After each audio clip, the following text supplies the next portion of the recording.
أعوذ بالله من الشيطان الرجيم بسم الله الرحمن الرحيم الحمد لله رب العالمين اللهم صل على سيدنا محمد وعلى آله وصحبه وسلم bandiraɓe yeeɓiyankoɓe ayawo pindi tv caggal yettude allah e julde annabi sallllahu alayhi wa sallam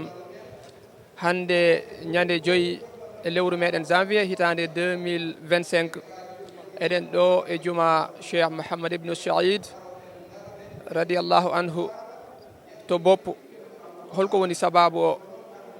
o ko ɓesgu dental ngal ine waɗa ziyar mo ganduɗa ine waɗane ɗum ceerno meɗen khalifa meɗen wasila meɗen ceerno ahmad tidiane ba yo welede allah wone makko yo allah junnu gurdam makko wonda e cellal ko hono noon eɗen tawni ɗo ruhuji dendagal seeremɓe meɗen guila ceerno meɗen ceerno mouhamad ibnu saïd sirajuddin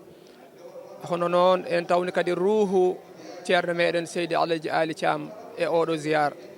ko hono noon kadi en tawni hen ruhu ceerno meɗen ceerno ahmad baro mbour ko hono noon ruhu ceerno hamme baba talla to ciloñ tawnama hen hono noon ruhu ceerno meɗen ceerno ahmad mouhtar an walla mbiya ceerno yerobal ine tawne kadi e oɗo ziyar ko hono noon kadi seeremɓe meɗen hono ceerno men ceerno mouhamadoul mansour baro ceerno aliyu baro en hono noon ceerno meɗen ceerno babacar baro e seedere dennagal seeremɓe meɗen ruhuji muɗum en tawnaɗo e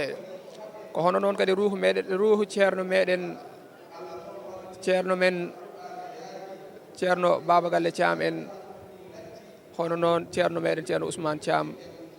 kamɓe foof e ceerno bachir thiam en foof ruhuji mabɓe tawnama ɗo hono noon e ceerno meɗen ceerno ahmad tidiane fass mo fass gounas ko hono noon kadi ceerno ahmad ɗayifa en dennagal seeremɓe meɗen jeeyaɓe e dental ngal e bal e tisiane seeremɓe tisianiyankoɓe foof ruhuji mabɓe tawnama e ziyare he bandiraɓe ala no mbatten so wona jehen jaaden e dennagal yeɓoɓe pindi tv min kolla on ziyara no yaari ni ha mo heɓani tawtorede waya hono koko tawagani inchallah wassalamu aleykum wa rahmatullahi wa barakatuhu mbattodiren haqqillaji eɗen totti konngol ceerno abdoul diabbar mo ceerno o wiyen assalamu aleykum wa rahmatullahi taala wa barakatuhu wa aleykum ssalam wa rahmatullahi taala wa barakatuh en mbi alhamdulillahi rabbil alamina alhamdulillahi rabbil alamina alhamdulillahi rabbil alamina o wi en jetti allah no feewi santinañu yallah bu baax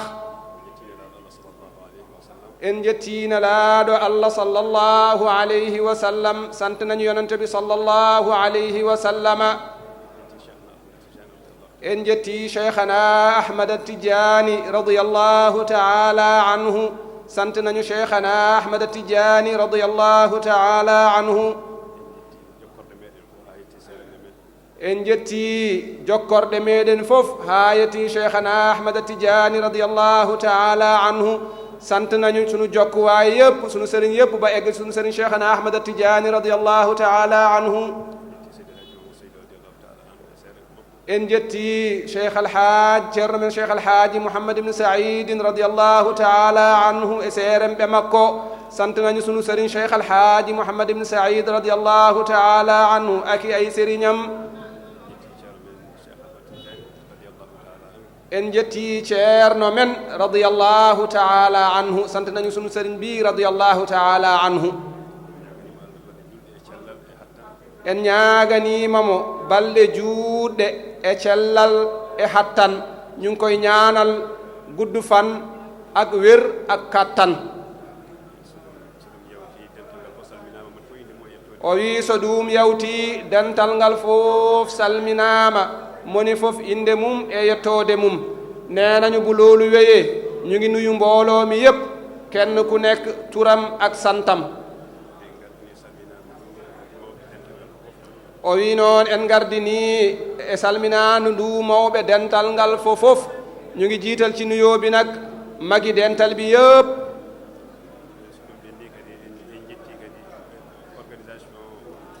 ziyara o wi so ɗum ɓenni kadi en jetti kadi organisation ardiɓe ziyara o ɓe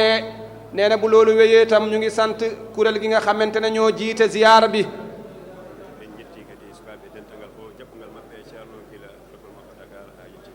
o wi en jetti kadi so ɗum yewti sukaɓe dental ngal fofof jaɓɓogol maɓɓe e ceerno gila ceerno yetti aéroport ha yetti ga fofof nene bu loolu wéyee tam ñu ngi sant njaboot gi yëpp teertu bi nga xamante ne noonu la ñu teertoo ceerno bi ceerno wàccee ca aéroport ba egsi fii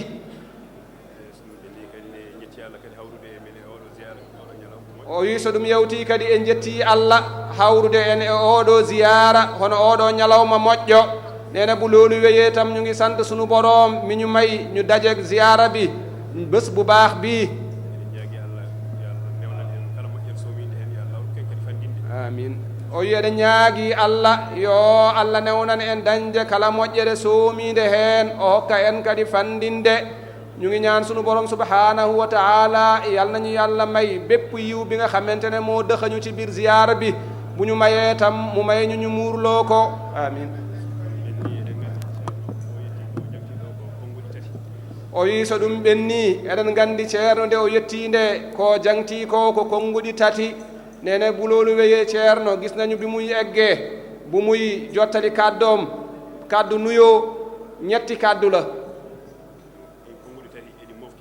o wi ɗiin konnguɗi tati noon iɗi mofti huunde fofof nena ñetti kàddu yooyu nag denc nañu làq nañu lépp o wi so en mbii noon yo en kaal ko mofti e nder ɗin konnguɗi tati ko en mbaawa ɗum gasnidde e nder ñalawma hee nene ñetti kàddu yooyu mu wax nag bu ñu nee dañ koy faram fàcce fii ci jotaay bi du xecc ci bés bi yëpp waxantuma laa ci jotaay bi bokk na ci nag gannaaw bi mu nuyoo dental bi o wi ene jeyaa heen caggal nde o salmini dental ngal o wasi yii en enen fof ko yo en toppito diine men def ñoo dénk ñun ñëpp nañu góorgóorlu ci sunu diine o wi ngol ɗon konngol noon ngol alaa ko heddi nene kàddu woowu nag mbayiwut darra o reftini heen ko yo en jokku enɗam hakkunde meeɗen gannaaw loolu mu toftal ci nañu jokk sunu meen sunu diggante o wi sabu diine e enɗam ko ɗum gootum ɗum seertata ndax li ko waral moo di diine ak meen benn lañu duñu tàqali ko o wi allah wi wattaqullaha alladi tasaaluuna bihi wal arhama o wi kulol allah woni diine fofof nene ragal yàlla moo di diine yépp enɗam rewi heen meen dalde cee tegu o wi ɗum seertata nene loolu du tàqali ko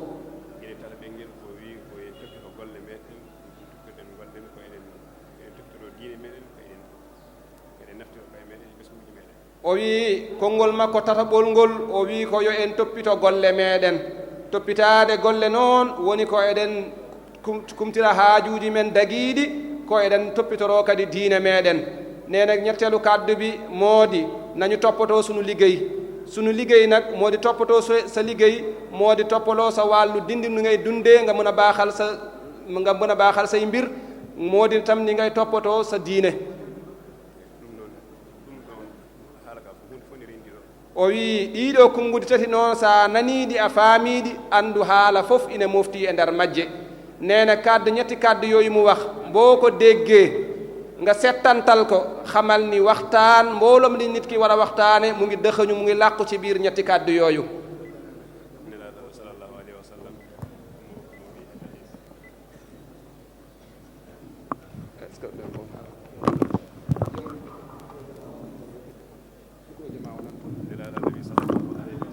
o wi nelaaɗo allah wi sallllahu alayhi wa sallam yonante bi sallllahu alayhi wa sallam wax na ni omo haali ɗum e hadis dabɓo hadis o ina renndini fofof nena yonante bi wax na ko ci hadis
nelaɗo allah sallllahu alayhi wa sallam ɗum o haali e hadis nena yonente bi sallllahu alayhi wa sallam waxna ko ci hadis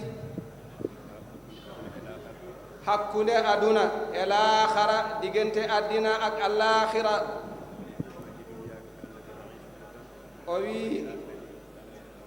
i'mal li dunyaka ka annaka taishu abadan wa amal li akhiratika ka annaka tamutu gadan o wi aɗa andi ɗum ɗo xam nga ne lii ina hirjini neɗɗo yo toppito diine muɗum lii soññina nit ki ne toppoto diinem ala ko ɓuri oɗo hadis hirjinde neɗɗo e wawde toppitade diine muɗum amul li gën a soññu doomu adama walla nit cina toppoto diinem ci hadis bi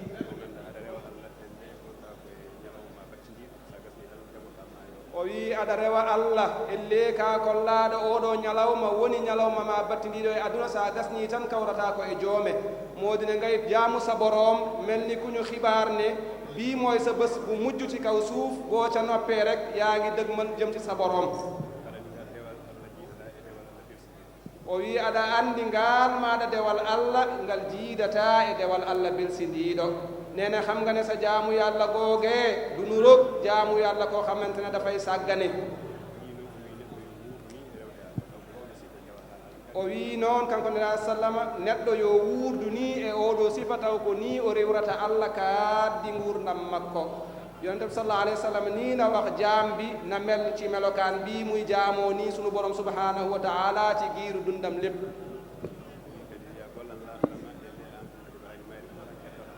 o wi ya gollan aduna ma elle tawa a jogorani maayde an taw ko ɗo tan keddotoɗa nene nanga liggéeyal sa addina mel ni koo xamante ne dafay béel ci aduna du dee du génne addina fii rek lay des o wi ɗiɗo ɗiɗi sifaji ɗiɗi nelaɗo allah sah sallam haali e hadis he so neɗɗo rendiniɗi kanji ɗiɗi o wonta ko neɗɗo jogiiɗo haaju nene ñaari melokani fi yonente bi sallallahu alayhi wa sallam jangale ci hadis bi nit ki bu ko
o wi ngal ɗo dental noon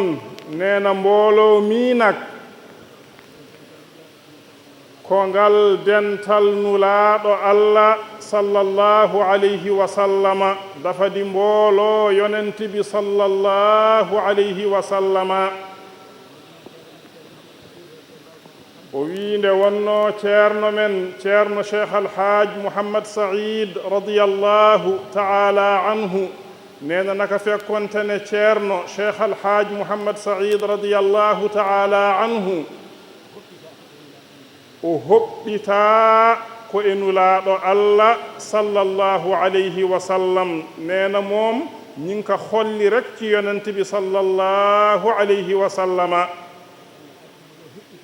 Allah addimo yo heɓɓito leñol ngol yalla nak indi ko mu xettali xeet wi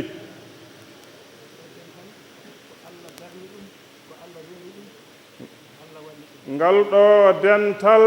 ko Allah darni ɗum ko Allah reeni ɗum ko Allah walli ɗum nena mboolo mi yalla mo ko taxawal ta yalla mo ko wottu ta yalla tan mo koy dimbali nde wonno ko ngal dental nulaaɗo Allah sallallahu alayhi wa sallam naka fekkontene mboolo yonent bi la sallallahu alayhi wa sallama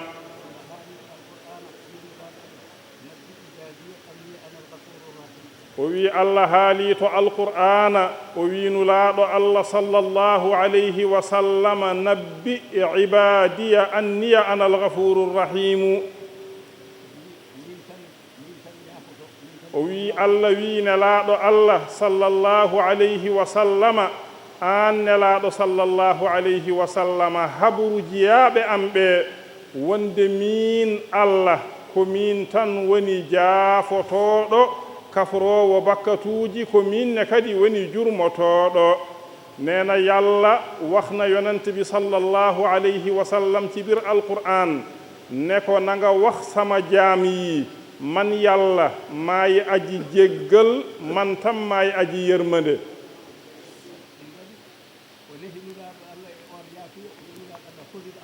ɗum waɗi kanko allah tabaraka wa taala o nehinulaaɗo allah sallllahu alayhi wa sallama e on yaafuya o nehimone kadi e khudil afwa neena loolu moo tax moom yàlla tabaraka wa taala mu yar yonent bi sallallahu alayhi wa sallam ci jéggal boobu mu wax ko ne khudil afwa na nga jàpp di jéggale ɗum waɗinulaaɗo allah sallallahu alayhi wa sallama kanko ko jaafotooɗo neena loolu moo tax yonent bi sallallahu alayhi wa sallama moom aji jéggal la ko ɗuurniiɗo gaa yimɓe majjuɓe mo ɓe nganndaa ko woni ko neena moom yonent bi sallallahu alayhi wa sallam aji dummooyu la ci nit ñi nga xam ne xamuñu ko xamuñu taxawaay bi ka yàlla taxawe moo tax donte def nañ ko naka su dul noonu sax du leen topp moom daf leen di jéggal di leen yërëm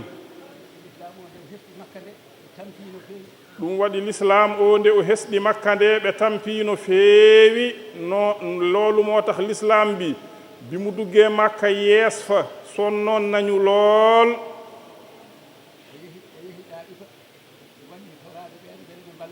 o yehi to taifa o yehi kadi wallinaade ɓeen mbele ina mballa mo mu joge makka dem taif ngir sakk foofu ndimbal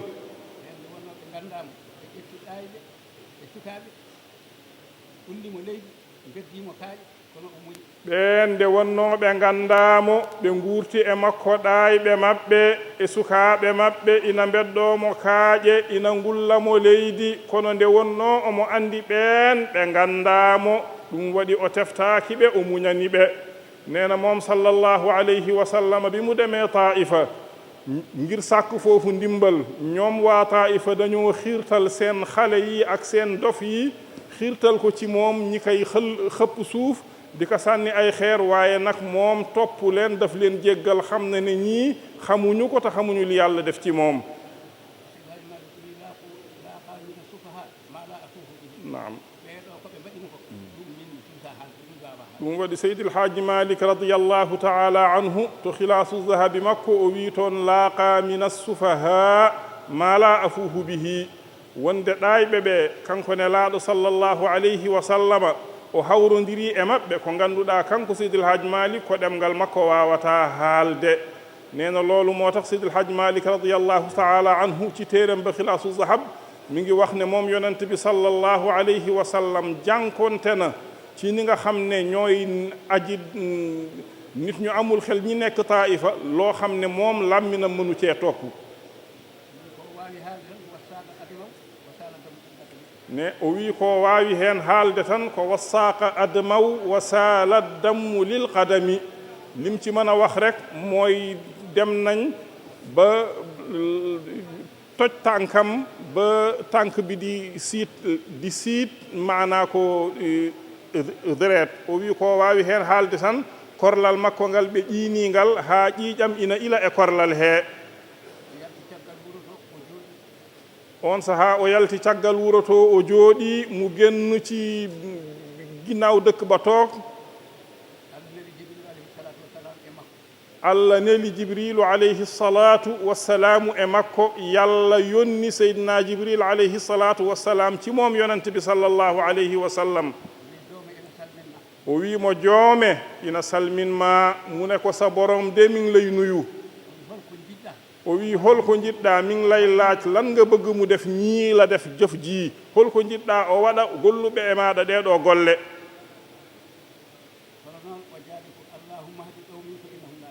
kono o jaabiɓe kanko nelaaɗo Allah sallallahu alayhi wa sallam ko allahumma hdi waghfir li qawmi fa innahum la ya'lamuna. an Allah miɗa ñaagima ya fewnu njurmoɗa yimɓam ɓeeɗo sabi kamɓe ɗe ɓe ganda sinno eɓe ganduno wona ɗum ɗo ɓe mbaɗata. moom yonante bi sallallahu alayhi wa sallam bi ko Jibril laajee lan nga bëgg yàlla def ñii dafa ne yàlla maa ngi lay ñaan na nga jubal sama nit ñii jéggal leen naka fekkonte ne ñoom xamuñu suñu xamoon dédul yi la ñuy def.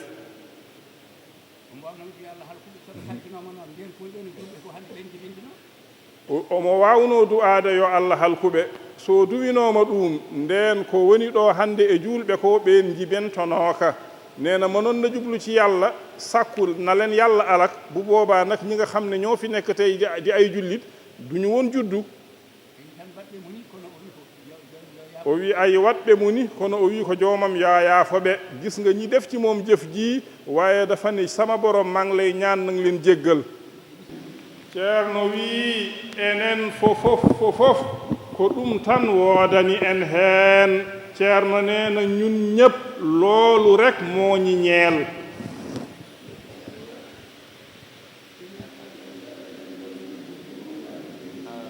yettude Allah e ñaagaade Allah yo Allah jaɓan en golle men fofof o yaafo on pergitte meɗen. nee na sant yàlla ak ñaan yàlla yàlla nañu yàlla nangul suñu jëf ju baax yépp mu jéggal ñu suñuy faqastal.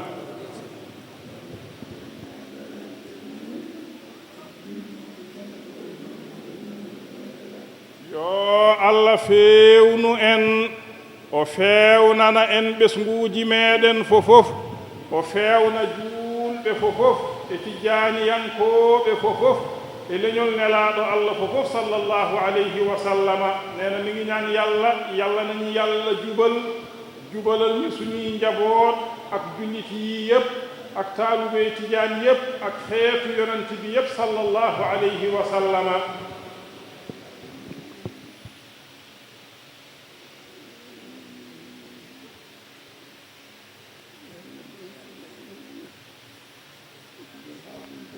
yo Allah newnan en kumtal haajuuji meɗen dagiiɗi. nee na yàlla nañu yàlla yombalal fajuk suñu aajo yu dagan.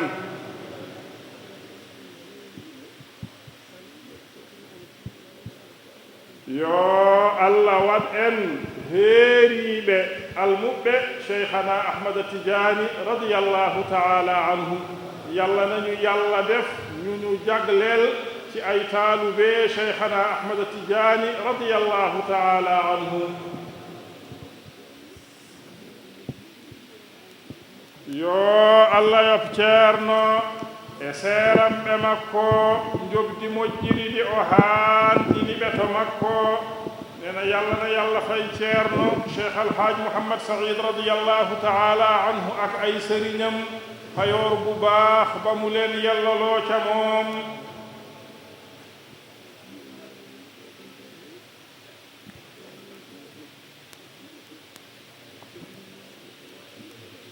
yo Allah timmin anniyaaji maɓɓe e dental hee e tijjaaniyankooɓe hee e juulɓe hee e leñol nelaaɗo Allah fofof sallallahu alayhi wa sallama e tago Allah ngoo fofof. nee na yàlla matal seen yéene ci mbooloo mi yàlla matal seen yéene ci taalube cheikhana Ahmada Tijaani yëpp radiyallahu taala anhu. matal seen yéene ci jullit yi yépp matal seen yéene ci xeetu yonent bi yépp sallallahu alayhi wa sallama waaye matal seen yéene ci mbindeefu yàlla yi yépp. yoo Allah rokku aafiya e rafiiji ɗi yàlla na yàlla may aafiya ci jàngoro yi.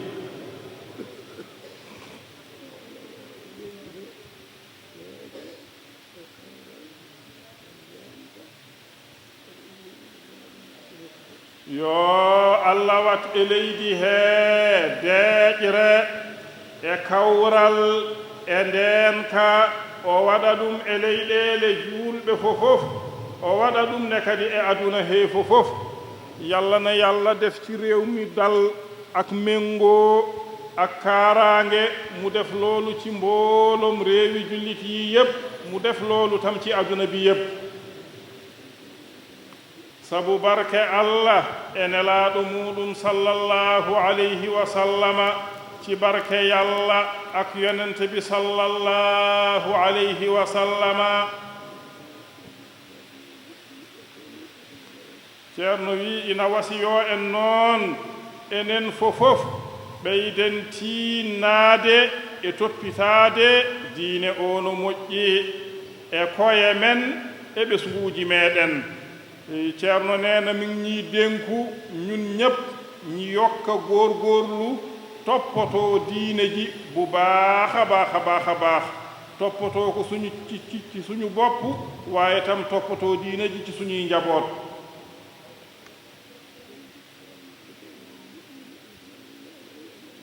o wi ɓeyden tinnaade kadi e toppitaade jokkere enɗam nde no moƴƴi sabi allah wi ko allah yo rewe enɗam yo jokke neena ñi yokka góorgóorlu tam toppatoo jokku mbokku ak meen nañ ko toppatoo bu baax a baax naka fekkonte ne yàlla dafa digal rek nañu jaamu yàlla waaye ginnaaw loolu nañ jokku mbokku jokku meen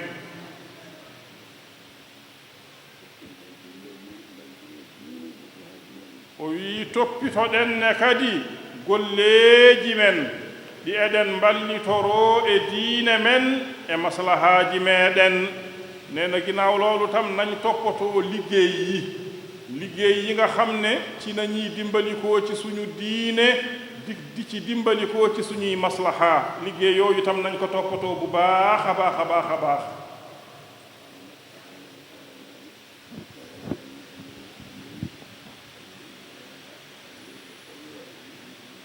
o wi allah tabaraka wa taala o wi ya ayuha alladina amanu atiu llaha wa atiu rasula wa ulil amri minkum o wi allah tabaraka wa taala o wi hey moɗon gonɗinɓe allah ɗoftoɗe kadi nelaɗo o sallallahu alayhi wa sallama ko noon ne kadi ɗofte ɗe joomiraɓe fii ummorde e moɗon ɓe ngannduɗaa eɓe e moɗon allah ina waɗi fii e juuɗe maɓɓe ɓenne kadi ɗoftoɗeɓe neena yallah tabaraka wa taala waxna aya joɗude yeen aɗi ɗomyi na ngeen topp yallah topp tam yonente bi sallallahu alayhi wa sallam waaye tam topp ñi nga xam ne yàlla ci seen loxo la def mbir ñooñu tam na ngeen leen topp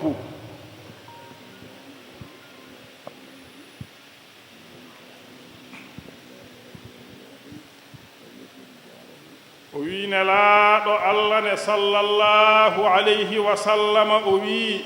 man kana yuminu billahi wal yawmi l'akhiri falyukrim jarahu o wi nelaaɗo allah ne sallallahu alayhi wa sallama o wi kala e mon laatiiɗo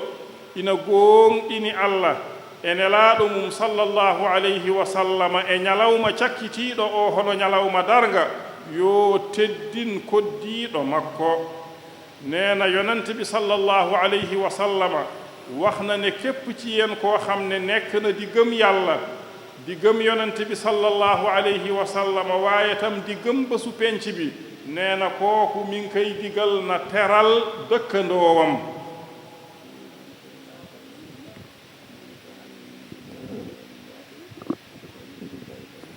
o wi ko noon ne kadi sallallahu alayhi wa sallama o wi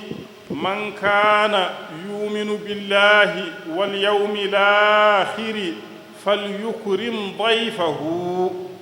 o wi ko noon ne kadi sallallahu alayhi wa sallama o wi kala e mon laatiiɗo ina gonɗini allah e nelaaɗo mum sallallahu alayhi wa sallama e ñalawma cakkitiiɗo o yo teddin koɗo makko neena naka noon tam moom yonente bi sallallahu alayhi wa sallama wax na ne képp ci yéen koo xam ne nekk na di gëm yàlla ak yonente bi sallallahu alayhi wa sallam ak bés bi mujj nee na kooku soo amee gan na nga teral sa gan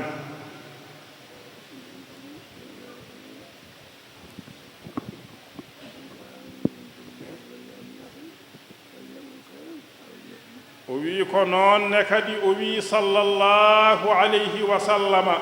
man kana yuminu billahi wal yawmi l'akhiri falyaqul khayran aw liyasmut. o wi ko noonne kadi sallallahu alayhi wa sallama o wi kala e mon laatiiɗo ina gonɗini Allah e nelaaɗo mum sallallahu alayhi wa sallama omo gonɗini kadi ñalawma cakkitto o soko tawi o felliti haalde yo haal ko moƴƴi ko andi ko goonga Allah e nelaaɗo mum sallallahu alayhi wa sallama walla yo deƴƴu. neena naka noon tan moom yonente bi sallallahu alayhi wa sallam wax na ne képp ci yéen koo xam ne nekk na di gëm yàlla ak yonent bi sallallahu alayhi wa sallam ak bésu penc bi su fekkente ne doggu na ci wax na wax lu baax loo xam na ne dëgg yàlla la ak yonent bi sallallahu alayhi wa sallam walla mu noppi. ceerno wi alhamdulillahi rabbil alamina. ceerno nee na alhamdulillahi rabbil alamina. ceerno wi tiinnoɗen ne kadi nangen laawol cheikhana ahmada tidiani radiyallahu taala anhu mbirden mawɗo men e suka men fof yo nangu laawol cheikhana ahmada tidiani radiyallahu taala anhu wirda. ceerno neena nañ góorgóorlu tam ñun ñépp ñi booloo jël tariqa cheikhana ahmada tidiani radiyallahu taala anhu di ka werd.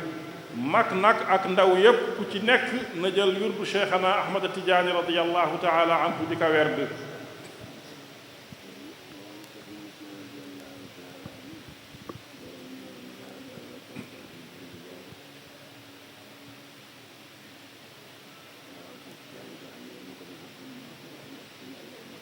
ceerno wi nde wonno laawol cheikhana ahmada tidiani radiyallahu taala anhu nulaaɗo Allah sallallahu alayhi wa sallama jurum ndeero. ɗum waɗi o waɗi laawol cheikhana ahmada tidiani radiyallahu taala anhu e anniya makko keeriiɗo o waɗi ngol hakkunde makko e Allah, hakkunde Allah e makko e hakkunde makko e Allah. o wi ko ɗon o waɗi laawol tidianiya. neena tariqa cheikhana ahmada tidiani radiyallahu taala anhu naka fekkontene yonent bi sallallahu alayhi wa sallam aji yermande la mu loolu moo tax moom moo def tariqa cheikhana ahmada tidiani radiyallahu taala anhu ci yéeneem woo xam ne yéene wu jagle la. mu def tariqa bi diggante yàlla ak moom ak diggante moom ak yàlla.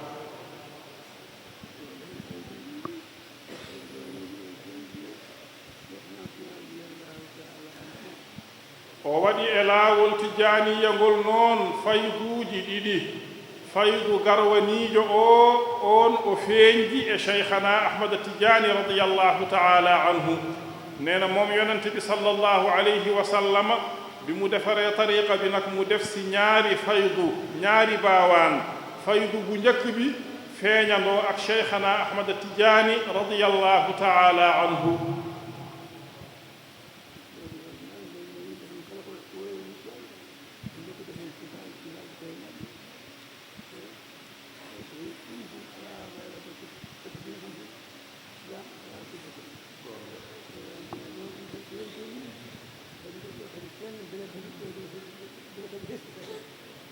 ceerno wi yettoode woodani Allah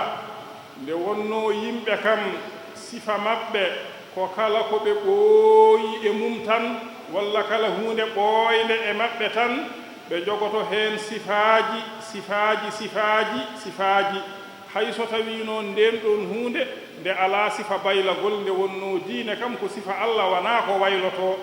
yimɓe ɓe noon jogoo heen sifaaji to mumen. ɗum waɗi noon kanko nelaaɗo Allah sallallahu alayhi wa sallama so on sahaa kadi yontoyi so yimɓe ɓe mbayi noon e laawol hee o waɗi heenne kadi faydu ɗimmo. on faydu kadi ara feeña. so feeñii yimɓe ɓe kadi kestita e nder diine o ɓe kestitana kadi e nder tijaaniya o. neena naka fekkontene alhamdulillahi rabbil alamina ay doomu aadama kam lépp loo xam ne yàgg na ci ñoom rek wala lu ñu yàgg ci moom rek su guddee rek ñoom ci seeni jëmm mën nañ si am ay melow donte nag loolu kam amul melowu soppeeku naka fekkonte ne diine kam melowu yàlla la diine amul soppeeku amul tam soppi waaye nag nit ñi ci seen bopp dinañ am soppeeku ci biir diine ji wala ci biir tariqa bi moo tax su loolu amee tam moom yonent bi sallallahu alayhi wa sallam loolu moo tax mu def ci tariqa bi ñaareelu faydu su mbir boobu amee tam ñaareelu faydu boobu feeñ ñaareelu faydu boobu nag su feeñee nit ñi bu boobaa ñi yeesaat ci diine ji waaye tam yeesaat ci tariqa bi alhamdulillahi rabbil alamin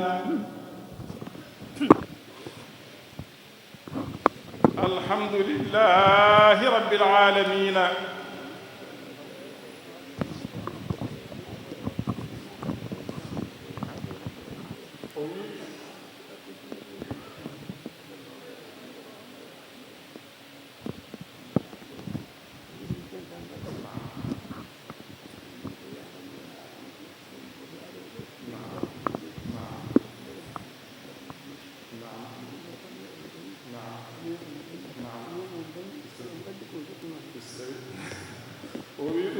ceerno cheikh alhaaj mouhammad saïdou radiyallahu taala anhu nde allah naannimo e golle hee hono golle diine o e golle tijaniya o nde allah naannimo heen omo yaha omo golla haa woni haa cincugol madina gunas ari heen haa madina gunas sinca omo jokki ɗen ɗon golle omo golla eɗen nganndi kadi ko ɗo ndakaaru ko ɗo woni nehirde dental ngal ko ɗo woni ɗo ne hanno dental ngal e ngal ɗo diŋiral o wii noon e nder ɗanle hee omo yaha haa o ari ɗo e ndakaaru e on sahaa ko 1962 o wii dental ngal ɓamee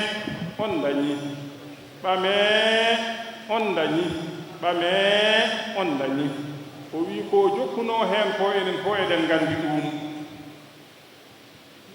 alhamdulillahi rabbil alamina ceerno on neena lowɗunoon moom ceerno cheikh alhaaj mouhammad saïd radiallahu taala anhu bika yàlla dugalee ci liggéeyu diine ji ak tariqa bi mu ciy dem di ci liggéey ba yàlla dogal mu sanc Medina Gunaas ginnaaw loolu tam mi ngi tukki ci biir adduna bi di liggéey ci diine ji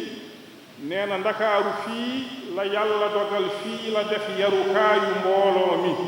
ci béréb bii ñu toog tey fii lu bari ci mbooloo mi fii la leen yaree fii la jëflanteek ñoom diine ji ak tariqa bi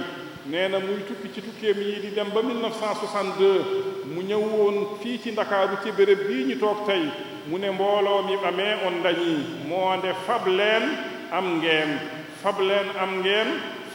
am ngeen mu bamtu ko ba muy ñetti yoon am na leneen tam lu mu ci tegoon ñu bari ci mag ñi xam nañ loolu déggoon nañ loolu man yuti llaha man yuti rasula faqad ataa allaha kala mo ɗoftinelaano o on na wayno ɗoftima allah allah tabaraka wa taala o waɗi ɗoftaade mo nde omo sindodiri ɗum e ɗoftaade nelaano allah sallllahu alayhi wa sallama alhamdulillahi rabbil alamina wassalatu wassalamu ala man la nabiya ba'dahu wiide ɓe du'ano en inaya hatmiya wonande denndaangal alɗuɓe ɓe fof o wii ko haali ɗo ko noon omo lumti heen ceerno kam omo wiya yo allah yoɓen moƴƴere e ɓe ñaamiɗe ɓe lumti ceerno tan e ngol ɗo konngol o wii kadi eɓe mbasiyo en tan ɓeydaade tiinnaade e wondude e ceerno e wondinaade mo e ɗoftaade yamirore makko kadi e gollantemo sabi ceerno ko ñiimtinorgal kadi ne ko tuugorgal e nder l'islam he e nder tijaniya he o wii kala mo nananimo heɗii ko haalata na wayno o nanani cheikhana ahmada tijani radiallahu taala anhu yo allah yaɓen duɓuri moƴƴude e jomdi e gonɗugol men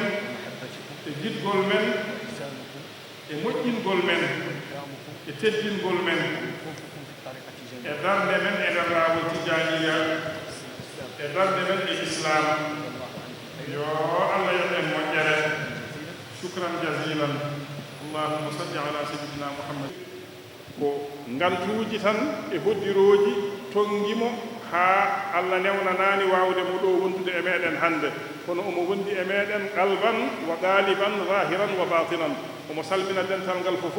omo juurooɓe omo neldaɓe du'aaw omo ñaagooɓe du'aaw omo wondi e maɓɓe omo wondiniiɓe e golle hee alhamdulillahi rabbil alamina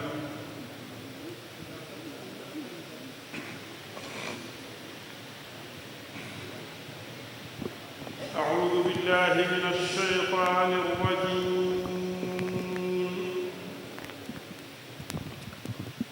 لقد رضي الله عن المؤمنين إذ يبايعونك تحت الشجرة فعلم ما في قلوبهم فأنزل السكينة عليهم وأثابهم فتحا قريبا فأنزل السكينة عليهم وأثابهم فتحا قريبا ومغانم كثيرة يأخذونها وكان الله عزيزا حكيما وعدكم الله مغانم كثيرة تأخذونها فعجل لكم هذه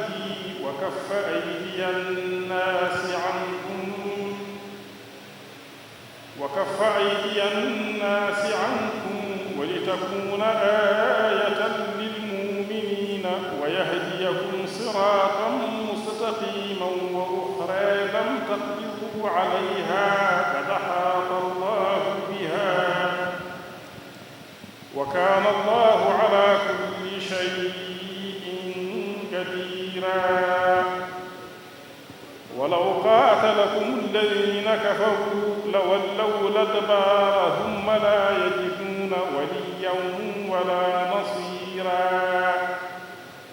سنة الله التي قد خلت من قبل ولن تجد لسنة الله تبديلا وهو الذي كف أيديهم عنكم وأيديكم عنهم ببطن مكة من بعد أن أظفركم عليهم وكان الله بما تعملون بصيرا هم الذين كفروا وصدوكم عن المسجد الحرام والهدي معكوفا أن يبلغ محله ولولا رجال مؤمنون ونساء مؤمنات لم تعلموهم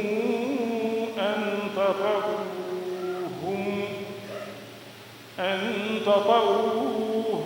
فتصيبكم منهم معرة بغير علم ليدخل الله في رحمته من يشاء لو تزيلوا لعذبنا الذين كفروا منهم عذابا أليما إذ جعل الذين كفروا في قلوبهم حمية الجاهلية فأنزل الله سكينته على رسوله وعلى المؤمنين وألزمهم كلمة التقوى وكانوا أحق بها وأهلها وكان الله بكل شيء عليما لقد صدق الله رسوله الرؤيا بالحق لتدخلن المسجد الحرام إن شاء الله آمنين محلقين رؤوسكم ومقصرين لا تخافون فعلم ما لم تعلموا فجعل من دون ذلك فتحا قريبا هو الذي أرسل رسوله بالهدى ودين الحق ليظهره على الدين وكفى بالله شهيدا صدق الله العظيم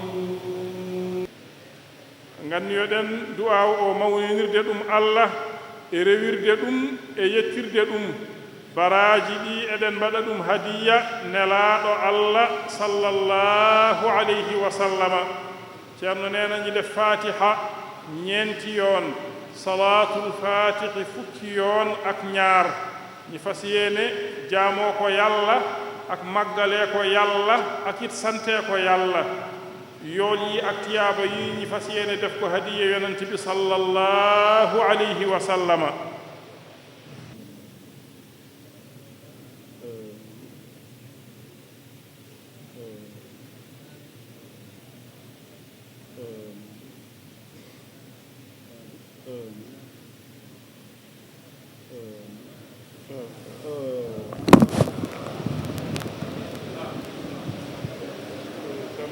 السلام عليكم ورحمة الله تعالى وبركاته وعليكم السلام ورحمة الله تعالى وبركاته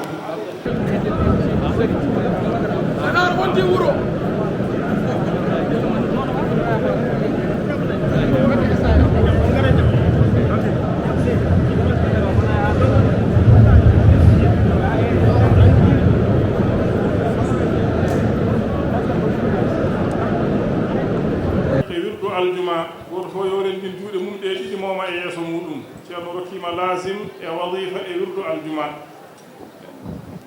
ceerno wi kadi o hesɗitinani woni e men fof kadi ko jogino e laawol he e anniya muɗum nena yeesalna tan ko nekk ci ñun lamu yore won ci bir tariqa bi ci yéeneem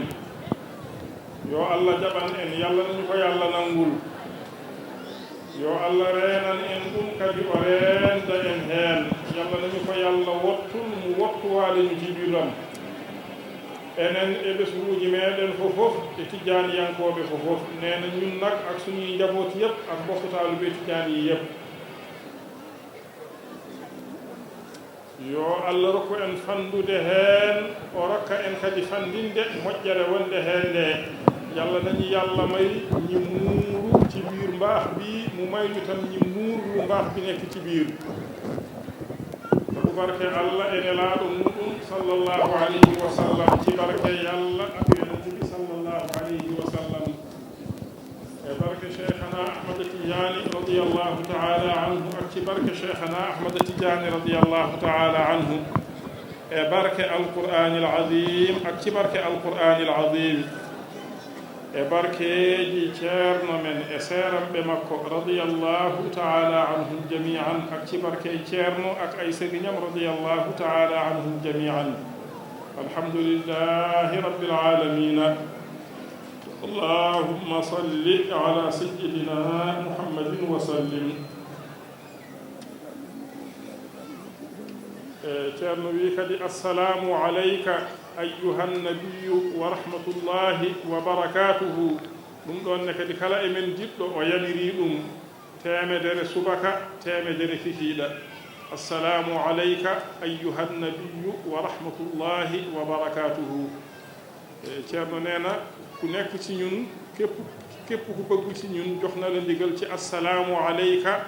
ayyuha nnabiyu wa rahmatullahi wa barakatuhu téeméeri yoon suba téeméeri yoon ngoon ginnaaw bi nga defee sa lazim ak wadifa ba pare caggal noon ne mbaɗɗa lazima e wadifa ma haa gasi saɗa waɗa ɗum noon a fuɗɗorto jannga fatiha gootol salatul fatihi gootol inna allaha wa malaikatahu haa joofa caggal ɗum assalamu aleyka ayyuha nabi wa rahmatullahi wa barakatuhu laabi temedere so gasoyine kadi uddira ɗum salatul fatihi o wi kattanɗo fof ne kadi o yamiri ɗum kadi salatul fatihi temettati e sappo e tati képp ci ñun koo xam ne tam attan na jox na la ndigal tam ci salatul fatihi ñetti téeméer ak fukk ak ñett 313 subaak ngoon ɗum ne kadi o yamiri en ɗum loolu tam jox nañ ci ndigal ñun ñëpp joni noon jaɓen du'aaw ne nañu nangu ñaan ku nekk yéene aajoom jaɓen du'aaw moni fof anni yo haajuji muɗum fatiha e salatul fatihi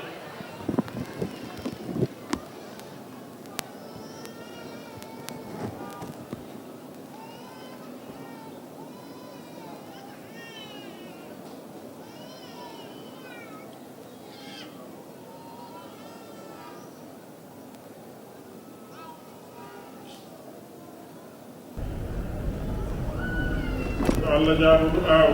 ceerno yo Allah jaabu du'aaw jeexna kay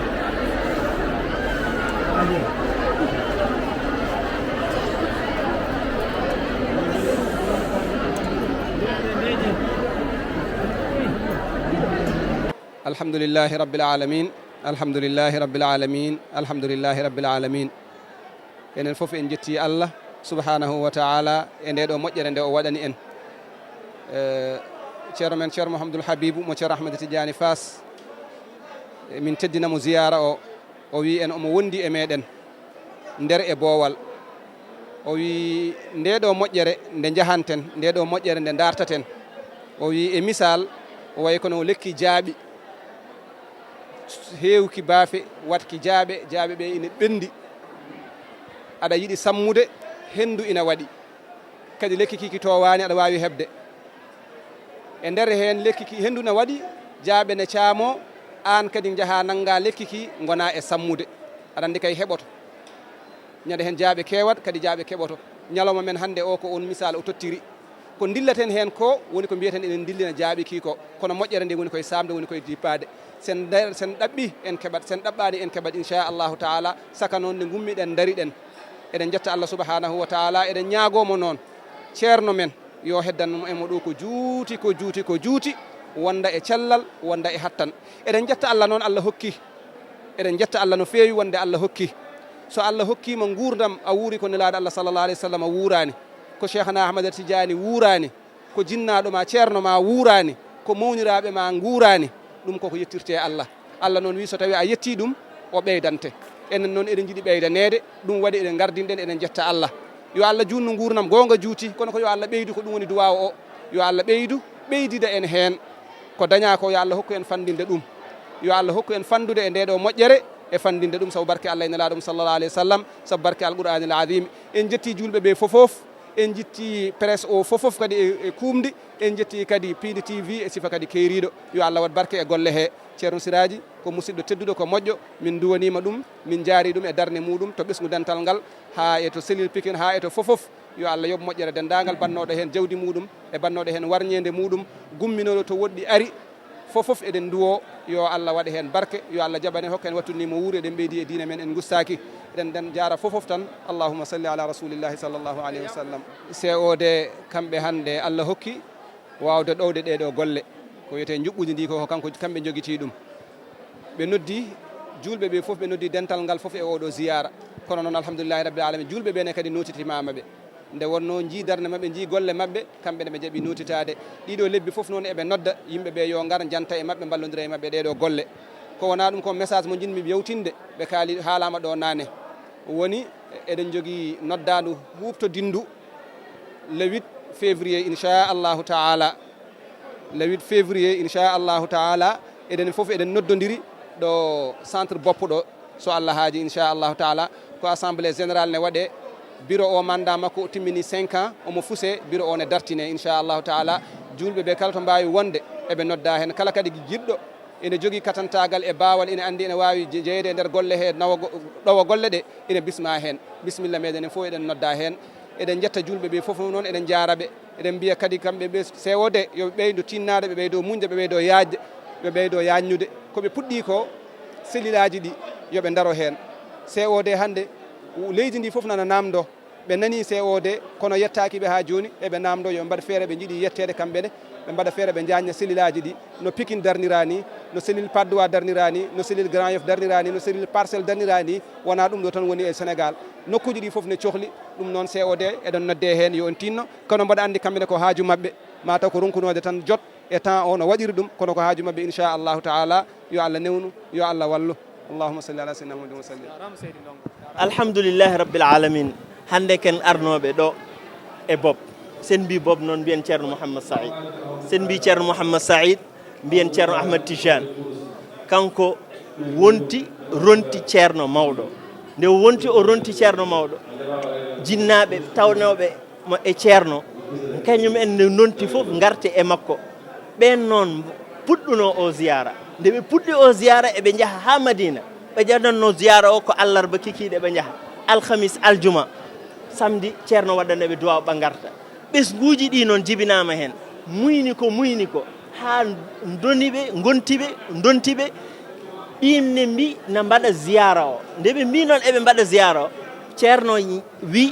maɗa waawi jaɓande on ziyara o ɗon ziyara qurra wonkoɓe ziyara o so waɗama mi tawa on ɗo e Dakar